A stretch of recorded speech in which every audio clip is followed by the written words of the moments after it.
Student class 10th maths का standard का pre board examination 22-23 session का हमने सेक्शन ए से डी तक कर लिया था। तो आज हम इसका सेक्शन ई करेंगे जिसके अंदर 3 केस बेस्ड क्वेश्चंस होंगे। तो देखिए कैसे करना है इनको।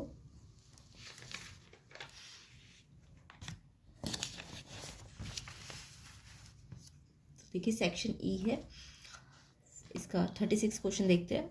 तो आपको एक्स्ट्रा इन्फॉर्मेशन है तो आप खुद भी पढ़ सकते हैं। तो इसमें देखिए यहाँ पे 100 फ्लावर पॉट्स को ऐसे रखा गया है और हर एक फ्लावर पॉट का डिस्टेंस 1 मीटर है। तो यहाँ से यहाँ तक का डिस्टेंस यानी कि ये 1 मीटर 2 मीटर 3 मीटर यानी 100 मीटर तक है ना, टोटल डिस्टेंस ए से डी तक का। उसके बाद आपको बोला है कि Niharika runs 1/4 distance A D on the second line. Niharika है वो सेकंड लाइन, ये लाइन है 1 2 3, ठीक है, और ये डिस्टेंस है। तो निहारिका सेकंड लाइन से चलती है, ठीक है, और वो 1/4 डिस्टेंस कवर करती है। देखो टोटल डिस्टेंस 80 है ना, वो तो 100 है। तो निहारिका ने सेकंड लाइन से चल के पूरे 80 का कितना डिस्टेंस कवर किया, 1/4। तो 100 का 1/4 डिस्टेंस कवर किया और उसने एक ग्रीन फ्लैग पोस्ट किया यहाँ पे। और प्रीत 1/5 चला डिस्टेंस का, एडी डिस्टेंस का, और 8th लाइन से चला ये और उसने रेड फ्लैग पोस्ट करा, ठीक है। तो पहले हम इनकी कोऑर्डिनेट्स बना देते हैं। तो ये हमें दिख रहा है यहाँ पे एक्स कोऑर्डिनेट्स है और ये वाई कोऑर्डिनेट्स है। तो कोऑर्डिनेट ज्योमेट्री में सही क्वेश्चन। तो सबसे पहले देखिए निहारिका देखिए सेकेंड लाइन से चली थी और उसने 1/4 डिस्टेंस कवर किया था। तो 100 का 1/4 कितना आएगा, 25। तो देखिए एक्स एक्सिस पे तो क्या था, लाइन थी तो 2, और वाई एक्सिस पे डिस्टेंस था तो ये कितना आएगा, 25। तो निहारिका ने ग्रीन फ्लैग इस कोऑर्डिनेट पे लगाया, ठीक है। प्रीत ने 8th लाइन से चली और कितना डिस्टेंस कवर किया था, 1/5 100 का, तो वो 20 आ जाएगा। तो इसके कोऑर्डिनेट्स आ जाएंगे 8 20।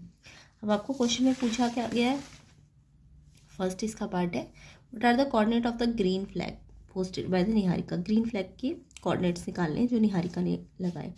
तो ग्रीन के पूछे है तो यानी कि ये वाला कोऑर्डिनेट पूछा है आपसे, और अगर रेड का पूछते तो ये हो जाता है ना।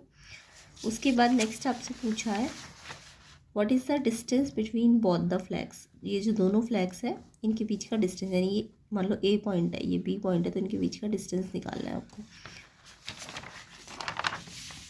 तो इसका ए पॉइंट है, ये बी पॉइंट है, ये x1 y1 है, ये x2 y2 है। डिस्टेंस आपको निकालना आता है x2 - x1 का होल स्क्वायर, y2 - y1 का होल स्क्वायर। यहाँ वैल्यू पुट करेंगे तो ये 8 - 2 6 आ जाएगा उसका स्क्वायर, एंड 20 - 25 -5 उसका स्क्वायर, बट स्क्वायर करेंगे तो +5 ही हो जाएगा। तो 6 का स्क्वायर 36, 5 का स्क्वायर 25, और ये तो आपको सॉल्व करना आता है, प्लस करेंगे √61 आ जाएगा। तो इनके बीच के डिस्टेंस कितना आ गया, √60। नेक्स्ट क्वेश्चन देखिए क्या दिया हुआ है इसमें। Third, if Rashmi has to post a blue flag. अगर रश्मि भी होती और वो ब्लू फ्लैग पोस्ट करना चाहती half way between the line segment joining the 2 flag. इन जो 2 लाइन, इन 2 फ्लैग्स को जो ये लाइन जोड़ रही है इनके बिल्कुल बीच में, यानी कि इनका मिड पॉइंट बोल रहे हैं एक तरह से इस लाइन का मिड पॉइंट। तो मिड पॉइंट का फॉर्मूला भी आपको आता ही है। ये जो 2 कोऑर्डिनेट्स है इनके बीच का आपको मिड पॉइंट निकालना है। तो मिड पॉइंट कैसे निकलता है, एक्स पॉइंट निकलता है x1 + x2/2 एंड y निकलता है y1 + y2/2। तो x1 x2 कोऑर्डिनेट्स तो पता है आपको, है ना। x1 है आपका 2 और ये x2 है 8, तो इसका प्लस करेंगे, 2 से डिवाइड करेंगे तो ये आ जाएगा 5। सेम ऐसे ही y वाले कोऑर्डिनेट्स को भी प्लस करेंगे, 2 से डिवाइड करेंगे तो ये आ जाएगा 45/2, यानी कि इसे मैं और सॉल्व करूँ तो ये 22.5, ठीक है। तो आपसे क्या पूछा है, रश्मि को पोस्ट करना है blue flag half way between the line. अच्छा ये यहाँ पे एक और बोला है, हाँ, तो कहाँ पोस्ट करेगी, तो यानी कि 5th लाइन पे 22.5 मीटर डिस्टेंस पे, ठीक है। तो ये इसके कोऑर्डिनेट्स आ जाएंगे, 5th लाइन और इतना 22.5 मीटर डिस्टेंस। नेक्स्ट क्वेश्चन आपको पूछा है, इफ इसी का चॉइस वाला क्वेश्चन है, दोनों में से कोई एक करना था। If Joy has to post a flag at 1/4 distance from green flag के 1/4 डिस्टेंस से। देखो ग्रीन फ्लैग तो ये था ना जो कि 20 मीटर पे था, 1/5 पे, है ना। तो इस तो क्या बोला है, ग्रीन, अच्छा sorry, green and red flag, green और रेड फ्लैग का जो डिस्टेंस आया ना, अच्छा ये तो हमने निकाला था ना अभी, ग्रीन और रेड फ्लैग का डिस्टेंस फॉर्मूले से सेकंड में, उसका 1/4 डिस्टेंस पे जॉय फ्लैग पोस्ट करना चाहता है। तो इसका हमें, जो हमने ए बी डिस्टेंस निकालना है उसका 1/4 करना है बस। तो इस ए बी डिस्टेंस का ये निकाला जो, उसका 1/4 यानी इतने पे वो पोस्ट करेगा जॉय। ठीक है, तो ऐसे करके आपको क्वेश्चन को समझना है। जब भी कोऑर्डिनेट्स बने हो तो कोऑर्डिनेट्स पता करने हैं पहले, और फिर क्वेश्चन के अकॉर्डिंग आंसर देना है। तो ये है फर्स्ट केस स्टडी। सेकंड देखते हैं, और ये extra information, India competitive manufacturing location due to the low cost of man power. तो एक्स्ट्रा है, ये आप पढ़ सकते हो। ठीक है, एक्चुअल में बोलना क्या चाह रहा है, प्रोडक्शन जो है इंडिया ने टीवी सेट्स का एक फैक्ट्री में यूनिफॉर्म है by a fix number every year, हर साल कुछ एक फिक्स नंबर ऑफ प्रोडक्शन हो रहा है। अगर 6th ईयर में प्रोडक्शन इतने सेट्स का हो जाता है और 9th ईयर में इतना प्रोडक्शन हो जाता है, तो आपको बोला है what is the production during first year. तो एक तरह से ये क्या है, ये 6th ईयर दिया है तो यानी A6 है ना, और ये 9th ईयर है तो ये A9 है, यानी AP वाला क्वेश्चन है ना। तो A6 आपको गिवन है 16,000 और A9 भी आपको गिवन है। तो जब 6th दिया हो तो A+5D, 6 टर्म A+5D होती है, वो दी हुई है। A+8D भी दिया हुआ है आपको, 9 है तो यहाँ 8 हो जाएगा ना, एक कम हो जाता है। अब इन दोनों इक्वेशंस को ऊपर नीचे रख के एलिमिनेशन से सॉल्व कर लेंगे। A से A कैंसिल, +-8 - 5 3, बड़े का साइन यानी माइनस का, ऐसे ही माइनस प्लस माइनस माइनस, इसमें भी इसका साइन आएगा, ये माइनस का, माइनस से माइनस कैंसिल, डी निकालना है तो 3 मल्टीप्लाई से डिवाइड हो जाएगा, इतना आ जाएगा। अब आपको डी निकल गया तो या तो इसमें या इसमें डी की वैल्यू रख देंगे, तो ए की वैल्यू आ जाएगी सॉल्व करके 5000। यानी कि आपको वो क्या पूछ रहा है, फर्स्ट ईयर में प्रोडक्शन पूछा है ना, तो फर्स्ट ईयर का ना ए, फर्स्ट ईयर में तो ए होगा ना, तो ए कितना आ गया हमारे पास 5000।